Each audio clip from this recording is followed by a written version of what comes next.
Hey, what's going on? I'm Cyrus, and I'm here chatting with Milky. Oh man, this whole music thing, I think it originally started when I was a kid. I was always the kid that sang in assemblies, was in the school choir. I was known as the singer at school. My dad was a musician all of my life. He retired a couple of years ago. So I was kind of I grew up in a very musical home. And yeah, it was just kind of a part of what I did and who I was. And I never, especially when I was younger, I never really considered doing music as a career or what a career in music even looked like. I just knew I liked to sing.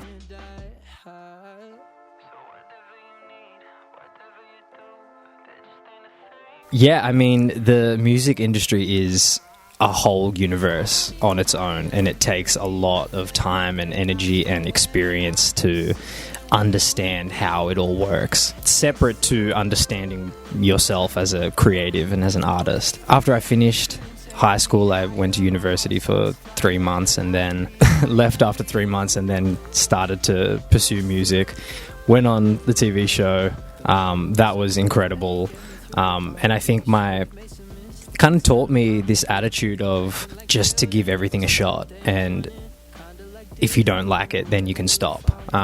But not saying that you don't like something until you give it a go. And at the time, like I said, I'd never considered a career in music or had any idea of what that would look like. And yeah, it was interesting just being guided by what I like to do. And at the time, what I like to do and what I still like to do is just perform and sing. And then, yeah, step by step over the span of a year, I realized, oh, damn, like this music thing could be what I do and what I, feel a passion for, rather than just something that I liked to do. It was much deeper than that. And yeah, I think my knowledge of the music industry and my knowledge of music itself is forever growing and forever changing.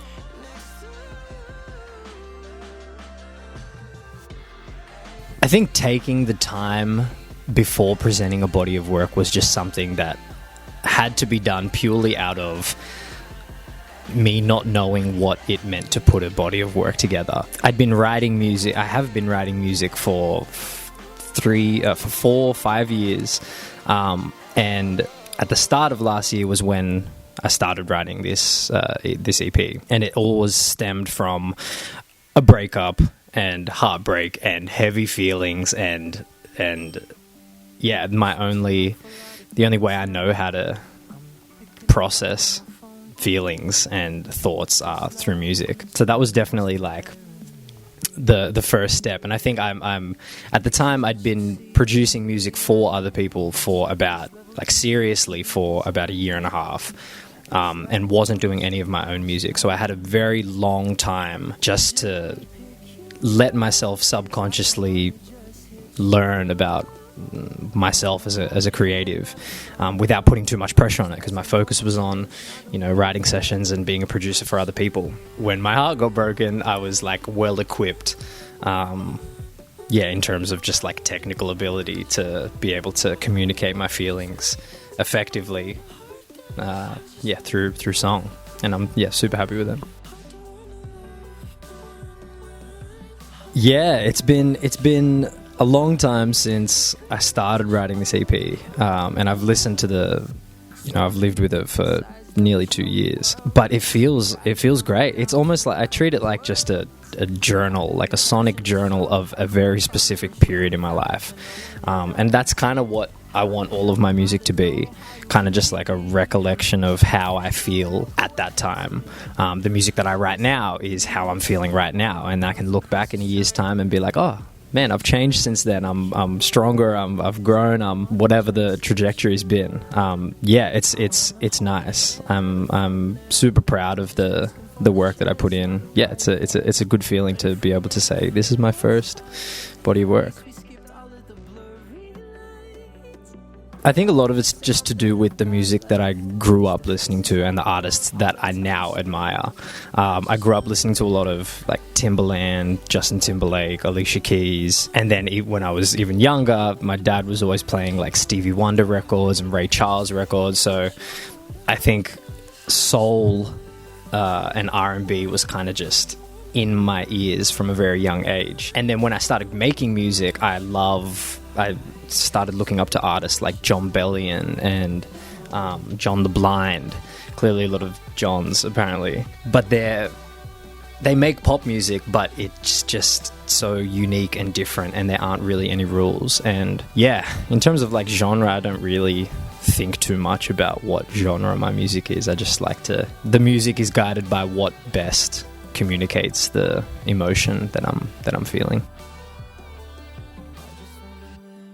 I love the complete absence of pressure. Like, a lot of the songs on this EP started just completely by myself. I was in the studio and I'd just make a drum loop, or I'd write some chords and then think of a melody. And then if I hit a wall, it wasn't like, oh shit, we got like 4 hours left in this session before the other co-writers leave, I have to get this done. It's like I can just bounce it, and I'd listen to it in the car for like 2 weeks until the next idea came kind of naturally to progress the song. So finishing it and working on it at my own pace was definitely a huge benefit, because yeah, if I'm not feeling inspired and I'm not feeling motivated to do it, I don't have to, because no one's kind of making me, no one else is relying on me, and I think that lack of pressure just makes for really intentional art and storytelling. And I've always kind of just wanted to produce a record myself. Ever since I, found out about John Bellion, that he makes all of his shit, I'm like, fuck, I could do that. And yeah, it feels good to be able to say now I can.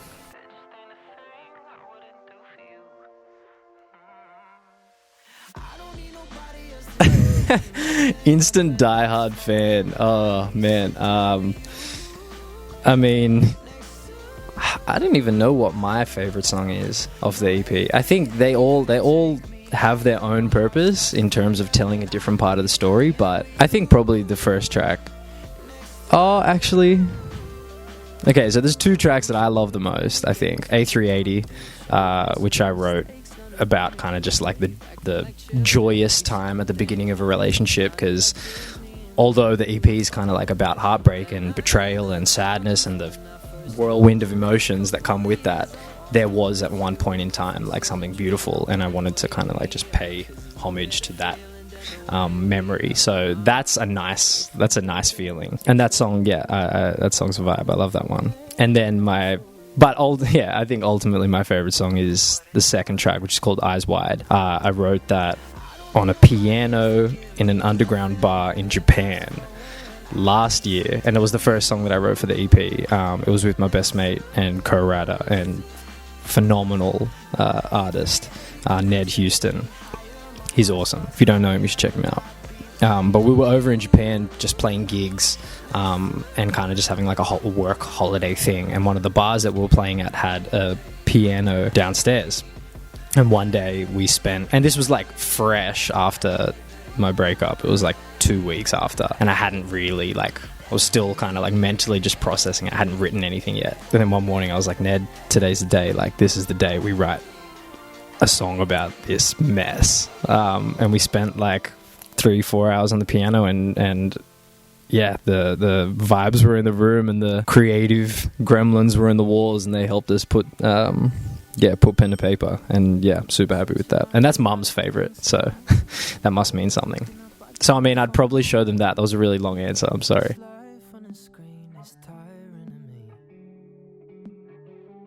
I kind of went through the lyrics of everything like recently and picked like a favorite lyric from every song. But I think my favorite lyric of the whole EP is in Love Online, I think. And it's in the second pre, and it's like, I want to hold a hand, not a thumbnail. And basically the whole song's about like wanting to engage with people in real life rather than on a phone. And yeah, I just thought that was like a fun play on words that, yeah, I loved it so much I put it on a t-shirt. So that means something.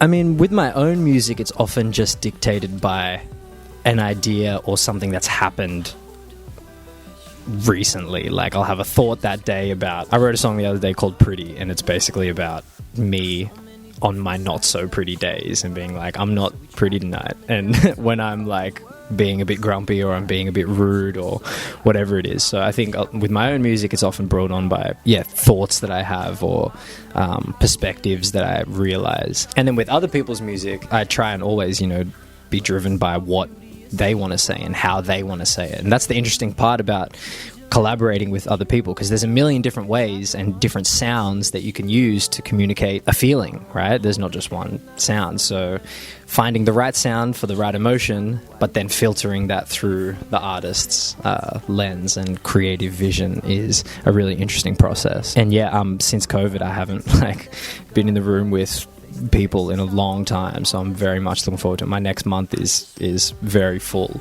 purely just because I want to see people. So I'm looking forward to that. I would love to get out on the road and play shows. It's been ages, and now actually having something released, I think that's, I grew up on the stage and singing to people, and that's where I feel at home and where everything kind of began. So that's definitely in the works. So I think early next year you can come to a show and we'll cry, we'll laugh, we'll dance, and everything in between.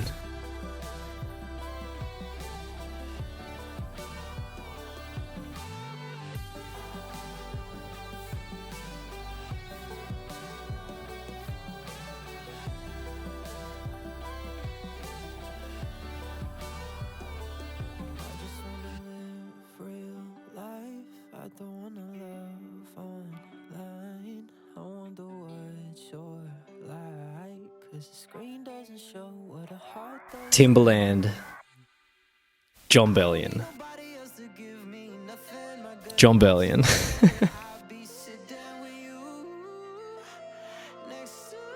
Future Sex Love Sounds by Justin Timberlake.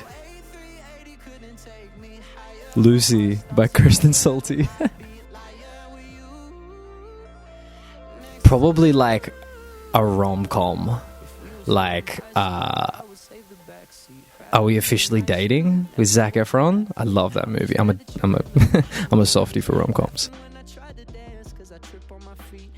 Miley. It's called Help by John Farnham, and it's basically like a John Farnham cover of a Beatles song.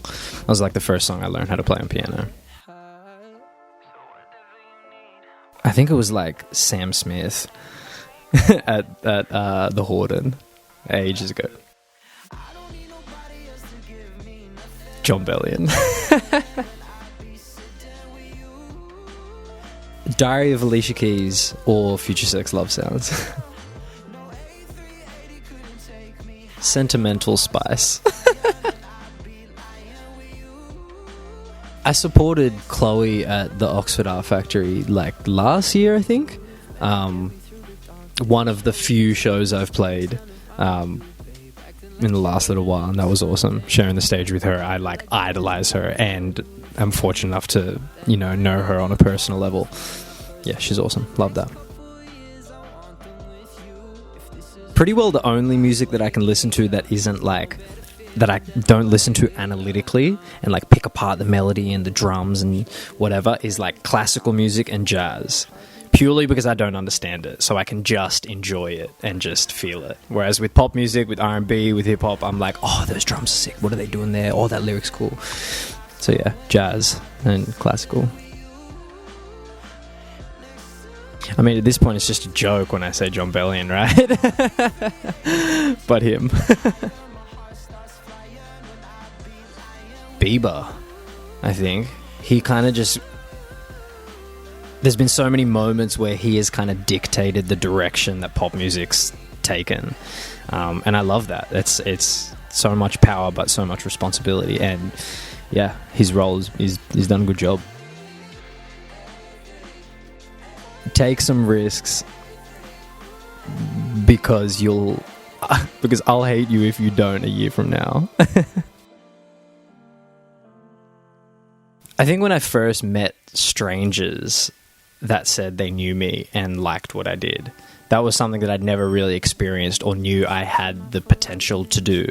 I just kind of think music's very therapeutic and kind of selfish. And I love that other people can enjoy, the parts that I the things that I do out of an honest place. It's really nice. So I think the first time someone came up to me and was like, "Hey, you're Cyrus. I love your music. I love this, blah, blah." It's like, damn, like, I have the power to impact people and have an effect on people's lives. So it's motivation, inspiring.